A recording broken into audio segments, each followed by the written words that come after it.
আমার প্রিয় কৃষক ভাইয়েরা, আপনারা দেখছেন আপনাদের প্রিয় কৃষি বিষয়ক YouTube channel agriculture helper Bengali. প্রিয় কৃষক ভাইয়েরা, আজ আমরা এই ভিডিওতে যে বিষয়টি নিয়ে আলোচনা করব সেটা হলো, দেখতেই পাচ্ছেন স্ক্রিনে, আমি এখন আছি ডিপার্টমেন্ট অফ এগ্রিকালচারের যে ওয়েবসাইট, সেই ওয়েবসাইটে। এবং এখন বর্তমানে 2024-25 বর্ষে সরকারি ভর্তুকিতে কৃষি যন্ত্রপাতি ক্রয়ের জন্য যে ফর্ম ফিল আপ শুরু হয়েছে, সেই ফর্ম ফিল আপ কীভাবে করবেন সেই বিষয়ে কথা বলবো, বা ফর্ম ফিল আপ করার যে সঠিক পদ্ধতি সেটি আপনাদেরকে আমি দেখানোর চেষ্টা করব। এবং ফর্ম ফিল আপ করতে হলে কোন কোন ডকুমেন্ট আপনার পাশে রাখতে হবে বা আপনার কাছে রাখতে হবে, সেই বিষয়গুলো নিয়ে আমি একদম সম্পূর্ণভাবে বিস্তারিতভাবে আলোচনা করব। এবং এই ভিডিওতে আমরা জানবো যে কিভাবে ফর্ম ফিল আপ করতে হবে কোনো মেশিন নিতে হলে, সেটিকে কিভাবে আমরা অ্যাপ্লাই করব বা কিভাবে রেজিস্ট্রেশন করব আমাদের এই ওয়েবসাইটে, সেই বিষয়গুলো আমি কিন্তু আপনাদেরকে দেখাবো।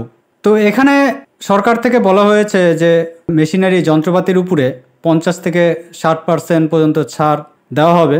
তো কোন কোন মেশিনের উপরে সেই নিয়ে বেশি কথা আমি বলবো না, কারণ তাহলে অনেকটাই বড় হয়ে যাবে ভিডিও। এখানে যে ফর্ম ফিল আপ শুরু হয়েছে, মোটামুটি আপনার একটি বিজ্ঞপ্তি জারি করা হয়েছিল আপনার 12 তারিখে, 12/8/2024 তারিখে। সেখানে কিন্তু বলা হয়েছে যে 20/8/2024 তারিখ থেকে আপনার 9/9/2024 তারিখ পর্যন্ত বিকেল 5টা পর্যন্ত এই সরকারি ভর্তুকির ফর্ম ফিল আপ চলবে। তবে এখন ফর্ম ফিল আপ শুরু হলেও সব সময় কিন্তু ফর্ম ফিল আপ করা যাচ্ছে না, কারণ সার্ভারের প্রবলেম চলছে সেই কারণে। তো অবশ্যই আপনারা চেষ্টা করতে থাকবেন, আপনারা ফর্ম ফিল আপ করতে পারবেন। আর এরপরে যেটি দেখাবো সেটি হচ্ছে, সবার প্রথমে আপনাদের কাছে যে ডকুমেন্টগুলো রাখবেন সেটি হলো আপনার আধার কার্ড, আপনার ভোটার আইডি, প্যান কার্ড, ব্যাংকের পাসবুক এবং আপনার যে জমির পর্চা বা রেকর্ড, সেই রেকর্ডটি। এবং আপনারা এই যে জমির পর্চা বা আপনার জমির যে রেকর্ড, এটিকে পিডিএফ ফরম্যাটে 500 কেবির মধ্যে স্ক্যান করে নেবেন। এবং এছাড়া ভোটার আইডি, প্যান কার্ড, আধার কার্ড এবং ব্যাংকের পাসবুক, এগুলো জেপিজি ফর্মে আপনারা 200 কেবির মধ্যে ফটো করে নেবেন, কারণ পরবর্তীতে এইগুলোকে আপলোড করতে হবে এবং তখন প্রয়োজন পড়বে। এবার আসি, চলুন আমাদেরকে যখন মেশিনারি আমরা নেব তখন আমরা চলে আসব এই যে এখান থেকে, আমরা এই সাইট থেকে চলে আসব সোজা কৃষি যন্ত্রীকরণে। এখানে যখন আমরা ক্লিক করব, এই যা চলে আসবে কৃষি যন্ত্রীকরণ 2024-25। আমরা সোজা এখানে আসব। আসার পরে আমরা এই অ্যাপ্লিকেশান সাইন ইন, এই অ্যাপ্লিকেশান সাইন ইনে ক্লিক করব। এবার দেখুন এখানে লেখা আছে প্রোডাক্ট কম্প্রেনশন, এই জায়গায় যাব। এখানে দেখুন লেখা আছে চুজ অফ স্কিম। আমরা আগেই বলেছিলাম আমার ভিডিওতে যে এখানে কি কি স্কিম দিচ্ছে না, OTA, SFI, FSSM, CHC, FMB, CRM. তো আমরা ধরুন আমি এখানে মেশিন যে অ্যাপ্লাই করব সেটি হচ্ছে এফএফএস স্কিমে। এবার চলে আসবে ক্যাটাগরি, আপনি কোন ক্যাটাগরির মেশিন নেবেন। আমি এখানে নর্মালি ধরুন পাওয়ার উইডার নেব, তো এখানে উইডিং অ্যান্ড ইন্টিগ্রেটেড মেশিনারি, এখানে যাব। এবং এখান থেকে আমার চলে আসবো পাওয়ার weeder engine operator 5.1 SP and above, তার উপরে সিলেক্ট করব, সার্চ করব। এখানে দেখুন যত কোম্পানির সরকারি সাবসিডিতে মেশিনারি দিচ্ছে তাদের কোম্পানির নেম, কোম্পানির মডেল নাম্বার। আমি এইটা এই জন্যই দেখাচ্ছি কারণ এটা কিন্তু খুবই গুরুত্বপূর্ণ একটা জায়গা, কারণ এখান থেকে আপনাকে মডেলগুলো সিলেক্ট করে নিতে হবে। সিলেক্ট বলতে আপনাকে এখান থেকে দেখে নিতে হবে যে আপনি কোন মডেলটা নেবেন, এই মডেল নম্বরটা কিন্তু আপনার মনে রাখতে হবে। তাই এখান থেকে আপনারা অবশ্যই দেখে নেবেন। এবার ধরুন এখানে এই যে একটা আছে কিষাণ ক্রাফট, আপনি এই যে কে এসআরটি 910D একটা মডেল, এখানে পুরো ডিটেল দেওয়া আছে। এবার দাম, সরকারি দাম রেখেছে আপনার 1 লাখ টাকা। এবার এখানে আপনি ভিউতে গিয়ে এই গাড়িটি দেখে নিতে পারেন, এই যে গাড়িটি ফটো এখানে কিন্তু দিয়ে দেবে। এটাগুলো কিন্তু ফর্ম ফিল আপের সময় কিন্তু আপনি আর দ্বিতীয়বার সুযোগ পাবেন না, তাই প্রথমেই কিন্তু আপনাকে এগুলো দেখে নিতে হবে। এবার আর একটা বিষয় আপনাদের যেটি দেখতে হবে সেটি হচ্ছে আপনার ডিলার লিস্ট। এটা কিন্তু একটা দরকার, কারণ এখানে আপনি ক্লিক করবেন এই ডিলার লিস্টের ঘরে। এবার ওই মডেলটা কোন কোন ডিলারের আন্ডারে আছে বা কোন কোন ডিলার প্রোভাইড করছে, এটা কিন্তু আপনারা আপনাদের ডিস্ট্রিক্ট অনুযায়ী বা আপনার লোকালিটি অনুযায়ী আপনারা দেখে নিতে পারেন বা দেখে নেবেন। এটা একটা। এইগুলো করার পরে আপনি চলে যাবেন আবার একদম প্রথমে, এখানে আসবে আপনার নিউ রেজিস্ট্রেশন। এবার আপনার রেজিস্ট্রেশন শুরু। রেজিস্ট্রেশন প্রক্রিয়া যখন শুরু হবে তখন আপনাকে যেটি করতে হবে, এই রেজিস্ট্রেশন শুরুতে রেজিস্ট্রেশন ক্লিক করবেন। এইরকম একটা ফর্ম কিন্তু আপনার সামনে ওপেন হবে। তবে ফর্মে আপনারা দেখুন অ্যাপ্লিকেশন রেজিস্ট্রেশন, এখানে সবার প্রথমে যেটি থাকবে সেটি হচ্ছে এপিক বা voter ID number, capital letter বড় হাতের আপনার যে ভোটার আইডি নম্বর আছে সেই নম্বরটা আপনাকে এখানে দিতে হবে।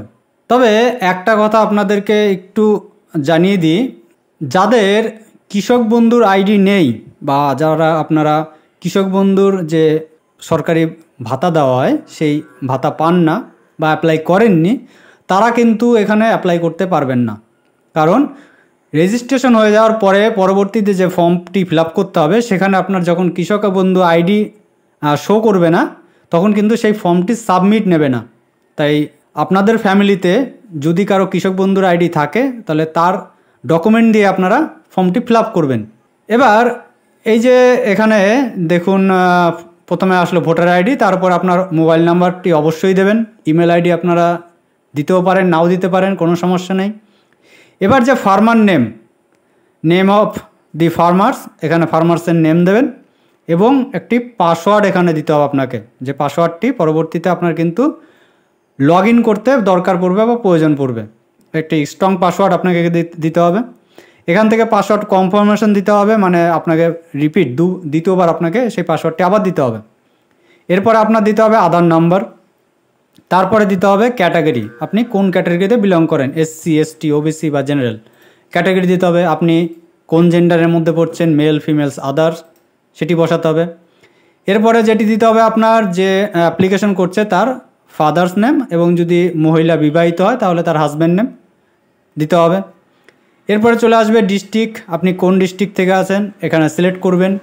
তারপরে সাব ডিভিশন, আপনি সেই ডিস্ট্রিক্টের আন্ডারে কোন সাব ডিভিশনের মধ্যে পড়ছেন সেটি সিলেক্ট করবেন। তারপরে চলে আসবে ব্লক, আপনি সেই সাব ডিভিশনের মধ্যে কোন ব্লকের মধ্যে আছেন সেটি সিলেক্ট করবেন।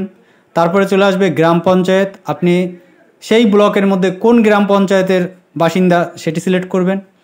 তারপরে মৌজা, এই মৌজার ক্ষেত্রে আপনার যেই মৌজার মধ্যে আপনার জমি সেই মৌজাটি সিলেক্ট করবেন।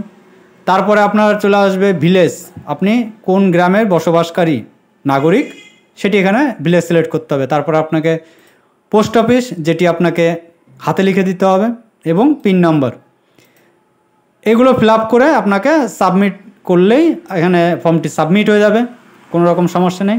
এরপরে আপনাকে যেটি করতে হবে, ফর্মটি সাবমিট হওয়ার পরে আপনার এখানে রিডাইরেক্ট হয়ে আপনার লগ ইন অপশানে যাবে, অথবা আপনাকে নিজে থেকে লগ ইন করতে হবে। আপনি এখানে লগ ইন অপশানে যখন ক্লিক করবেন, লগ ইন অপশানে ক্লিক করে আপনার প্রথমত দেখুন এখন সার্ভারে প্রবলেম হচ্ছে। লগ ইন অপশানে গিয়ে প্রথমে আপনার ভোটার আইডি নম্বরটি দিতে হবে, যে ভোটার আইডি কার্ডে আপনার যে নম্বরটি আছে, এবং পরবর্তীতে যে পাসওয়ার্ডটি আপনি রেজিস্ট্রেশন সময় ফিল আপ করেছিলেন সেই পাসওয়ার্ডটি দিতে হবে।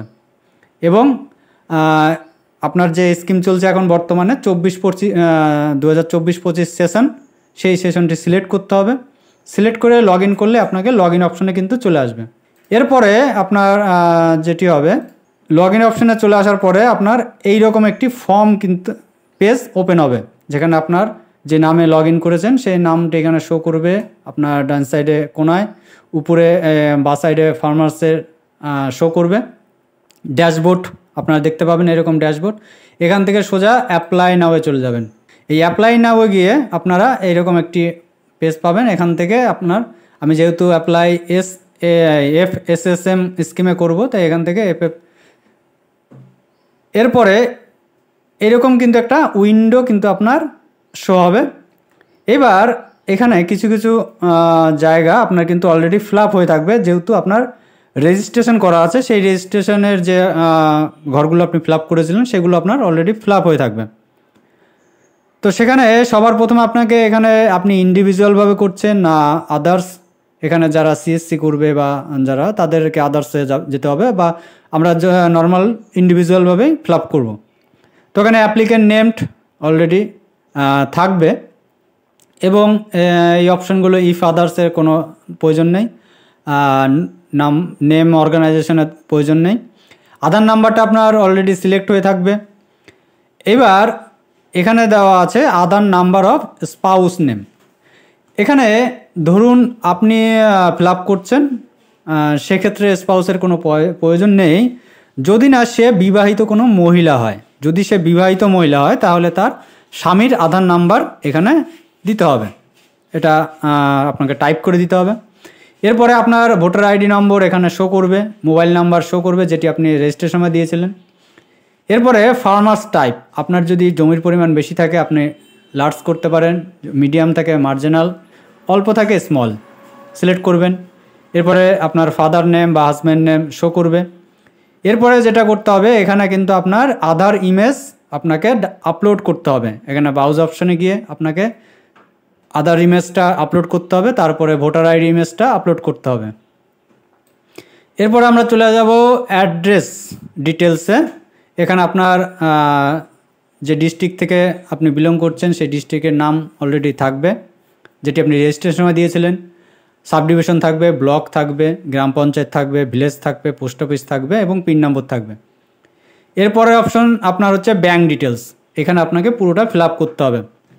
এখানে name as per bank details, আপনাকে প্রথমে আপনার ব্যাঙ্ক অ্যাকাউন্টে যে নামে ব্যাঙ্ক অ্যাকাউন্টটি করা আছে সেই নামটি আপনাকে সঠিকভাবে বসাতে হবে। তারপরে আপনাকে অ্যাকাউন্ট নাম্বারটি বসাতে হবে এবং তারপরে এখানে ব্যাংকের যে নাম সেই ব্যাংকের নামটি পরিষ্কারভাবে আপনাকে বসাতে হবে। তারপরে ব্রাঞ্চ, কোন ব্রাঞ্চ, আপনার ব্রাঞ্চের নামটি বসাতে হবে।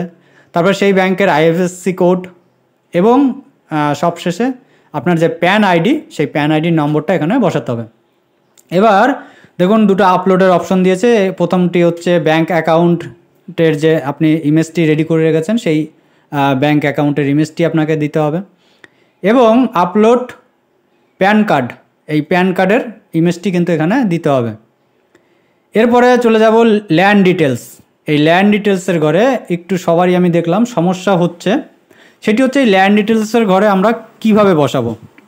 ধরুন আপনার জমির পরিমাণ 1 একর, তাহলে আপনাকে এখানে যেটি করতে হবে এখানে শতক হিসাবে 100 বসাতে হবে এবং এই ল্যান্ড ডিটেলসের ঘরে আপনার কোন ডিস্ট্রিক্ট থেকে সেই ডিস্ট্রিক্টটি সিলেক্ট করতে হবে, কোন ব্লকের ব্লক সিলেক্ট করতে হবে, আপনার জমিটি কোন মৌজার মৌজা সিলেক্ট করতে হবে।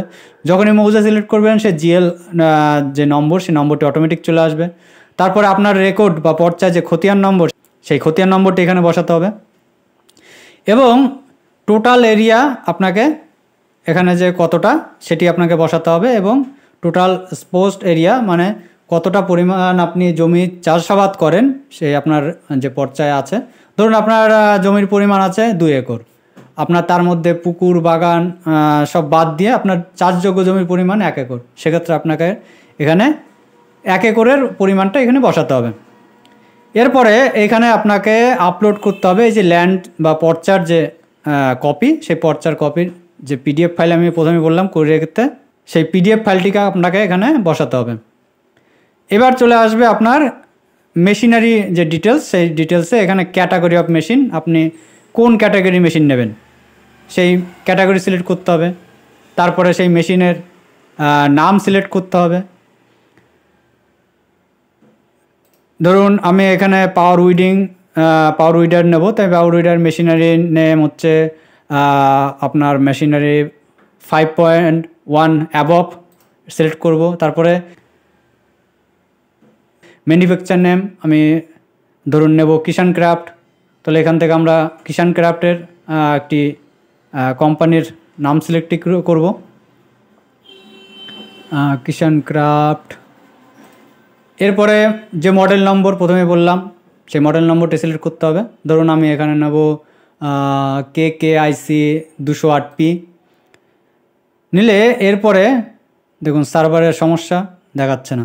আপনাকে যেটা হবে এখানে কিন্তু অলরেডি যে কত প্রাইস সে দামটি সরকারিভাবে দিয়ে দেবে এবং এই সব শেষে সাবসিডি কত পাবেন সেই সাবসিডিতে এখানে ক্যালকুলেশন করে এখানে বসানোই থাকবে। এটা এখানে আপনার হাত দেওয়ার কোনো প্রয়োজন নেই বা হাত দিতে আপনাকে দেবে না সাইড।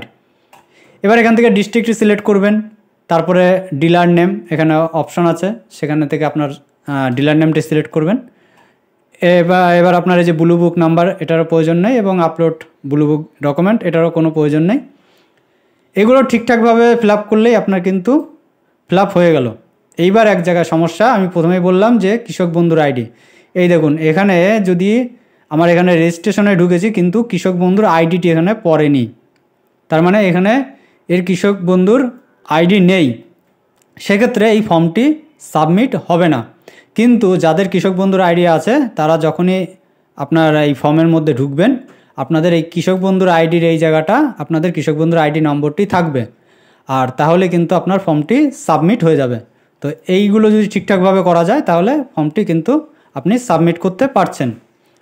এবার এই ফর্ম ফিল আপের আগে আরেকটি বিষয় সকল কৃষক ভাই জেনে নিন, সেটি হলো যারা বিগত 4 বছরের মধ্যে এই সরকারি সাবসিডিতে কোনো রকম মেশিনারি বা যন্ত্রাংশ কিনেছেন তারা কিন্তু এবার এই ফর্ম ফিল আপ করতে পারবেন না বা তাদেরকে সাবসিডি প্রদান করা হবে না, এটি কিন্তু একদম বলা হয়েছে। তাই অযথা আমার মনে হয় না তারা ফর্ম ফিল আপ করে কোনো লাভবান হতে পারবেন। আর একটা বিষয় আপনাদেরকে মনে রাখতে হবে, সেটি হচ্ছে যখন আপনারা কোনো মেশিন কিনছেন, যেটি আমি এক জায়গায় একটু ফেস করেছি তাই আপনাদের মনে হলো কথাটা বলার, সেটি হলো যখন এই ফর্মটি ফিল আপ করবেন বিশেষ করে আপনারা মডেল নম্বরগুলো দেখে নিলেন এবং পাশে যে ডিলার, আমি প্রথমে বললাম যে ডিলারের যে নম্বর যখন ঢুকবেন ডিলারের লিস্টে, ডিলারে দেখুন মোবাইল নাম্বার দেওয়া আছে এবং সেই ডিলারকে বলবেন আমি এই মডেলের গাড়ি কিনতে চাই বা এই মডেলের এই মেশিনটি কিনতে চাই, আপনার কাছে কি এই মডেলটি সরকারি রেটে এত দেওয়া আছে, এই মডেলটি কি পাওয়া যাবে এই রেটে? সে যদি বলে হ্যাঁ পাওয়া যাবে তাহলে আপনারা ফর্মটি ফিল আপ করবেন। কারণ কিছু কিছু ক্ষেত্রে আমি দেখলাম কোম্পানি বা ডিলাররা বলছেন আমাদের ওই রেটে আমরা মালই কিনতে পারিনি, তাহলে আমরা কিভাবে দেব? তো অযথা পরবর্তীতে কিন্তু হয় আপনাকে বেশি দামে সেই মেশিনারিটি কিনতে হবে, অথবা আপনি সেই মেশিনটি পরবর্তীতে পাবেন না। এবং যদি আপনার সেই ডিলারের ঘর থেকে যেই ডিলারটি ফর্ম ফিল আপের সময় আপনি সিলেক্ট করে রেখেছেন সেই ডিলার থেকে মাল না কেনেন বা আপনি সেই মডেলটি না কেনেন তাহলে কিন্তু সাবসিডি পাবেন না। এই কথাগুলো কিন্তু অবশ্যই মাথায় রাখবেন। তো প্রিয় কৃষক ভাইরা, ভিডিওটি অনেকটাই বড় হয়ে গেল, তবে আশা করছি আপনাদের কাছে ভিডিওটি ইনফরমেটিভ হয়ে উঠবে বা আপনাদের কিছুটা হলেও ইনফরমেশন আমি দেওয়ার চেষ্টা করলাম। তো যদি ভিডিওটি ভালো লেগে থাকে তাহলে ভিডিও একটি লাইক করবেন, ভিডিওটি শেয়ার করবেন, আর কেউ জানতে থাকলে অবশ্যই কমেন্ট করে জানাবেন। তাহলে যে পর্যন্তই দেখা হবে পরবর্তী ভিডিওতে।